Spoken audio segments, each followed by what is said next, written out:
বর্তমান সময়ে পশ্চিমবঙ্গের বিভিন্ন এলাকায় বিশেষ করে পিডব্লিউডি রাস্তা, সরকারি রাস্তা এবং রেলওয়ের যে জায়গা রয়েছে সেগুলোতে দেখা যাচ্ছে ব্যাপক উচ্ছেদ অভিযান চলছে এবং রেলের যে ডিপার্টমেন্ট রয়েছে তারা ব্যাপক উচ্ছেদ অভিযান চালাচ্ছে। এখন এই উচ্ছেদ অভিযান যে চলছে, সাধারণ মানুষের মনে একটা সাধারণ প্রশ্ন আসছে, সরকার কি এই উচ্ছেদ অভিযান চালাতে পারে কোনো বিকল্প ব্যবস্থা বা পুনর্বাসন না দিয়ে?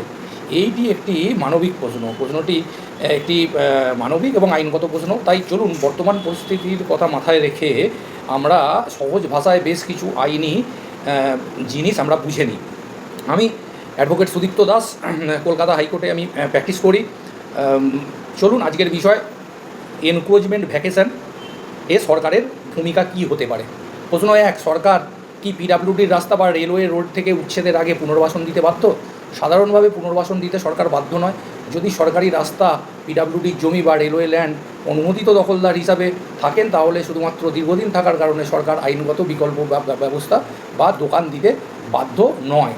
তবে যদি কোনো সরকারি পুনর্বাসন নীতি বা প্রকল্প থেকে থাকে, একটা বিশেষ স্কিম বা আদালতের নির্দেশ যদি থাকে, তাহলে কিছু ক্ষেত্রে পুনর্বাসনের প্রশ্ন উঠতেই পারে।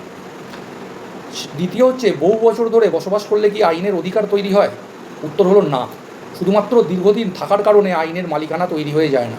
ভোটার কার্ড, রেশন কার্ড, বিদ্যুৎ সংযোগ এবং দীর্ঘ বসবাস, এগুলো মানবিক দিক বিচার করলে আদালতের যুক্তি হতে পারে, কিন্তু এগুলো সরকারি রাস্তা বা রেল জমির মালিকানা প্রমাণ করে না। সরকার কি নোটিশ ছাড়া উচ্ছেদ করতে পারে? সাধারণ নিয়ম অনুযায়ী না।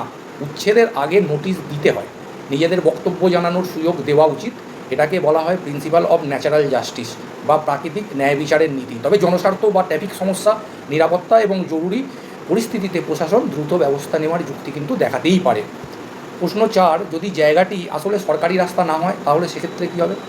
এক্ষেত্রে ল্যান্ড রেকর্ড, এলআর বা আরএসের ম্যাপ, সার্ভে বা ডিমার্কেশন ডিড, মিউটেশন রেকর্ড ইত্যাদি যিনি আছেন, বসবাস করছেন, সেটা তার কাছে গুরুত্বপূর্ণ হয়ে যায়। তার কাছে যদি এই সমস্ত কিছু ডকুমেন্ট থেকে থাকে, তিনি এইগুলো নোটিশ কিছু পেলে তিনি সেগুলো রেলকে দেখাতেই পারে বা প্রয়োজনে তিনি মামলা করতে পারেন। প্রশ্ন পাঁচ, উচ্ছেদের বিরুদ্ধে কি আইনগত প্রতিকার আছে? যদি মনে হয় যে এই বেআইনি এবং নোটিশবিহীন ভুল জমিতে বা বৈধ কাগজ থাকার সত্ত্বেও এই উচ্ছেদ অভিযান করা হচ্ছে, তাহলে সংশ্লিষ্ট ব্যক্তি হাইকোর্ট বা উপযুক্ত আদালতের দ্বারস্থ হতে পারেন এবং প্রয়োজনে স্টে চাওয়া যেতে পারে বা স্থগিতাদেশ চাওয়া যেতে পারে। এই হচ্ছে প্রশ্ন এবং উত্তর এনক্রোচমেন্ট এবং ভ্যাকেশন অফ এনক্রোচমেন্ট সংক্রান্ত। বর্তমান পরিস্থিতিতে সরকারের কাছে অবৈধ দখল সরানোর ক্ষমতা কিন্তু আছে, বিশেষ করে পিডব্লিউডি এবং রেলের ল্যান্ডের ক্ষেত্রে। কিন্তু প্রশাসনকে আইন অনুযায়ী প্রক্রিয়া অনুসরণ করতে হয়, আর বিকল্প ব্যবস্থা দেওয়া কিন্তু সব ক্ষেত্রে বাধ্যতামূলক নয়, যদি না কোনো স্কিম, নীতি বা আদালতের নির্দেশ থাকে। এই বিষয়টি হচ্ছে এখন রেলের এবং পিডব্লিউডির একমাত্র ব্যাপার, যেখানে হচ্ছে তারা এই ভ্যাকেশন অফ এনক্রোচমেন্ট করতে পারে। কারোর যদি কোনো সমস্যা থাকে, তারা হচ্ছে কোর্টে যেতেই পারে, হচ্ছে রেলের এবং পিডব্লিউডির এগেনস্টে। নমস্কার, আমি সুদীপ্ত দাস, অ্যাডভোকেট, কলকাতা হাইকোর্ট।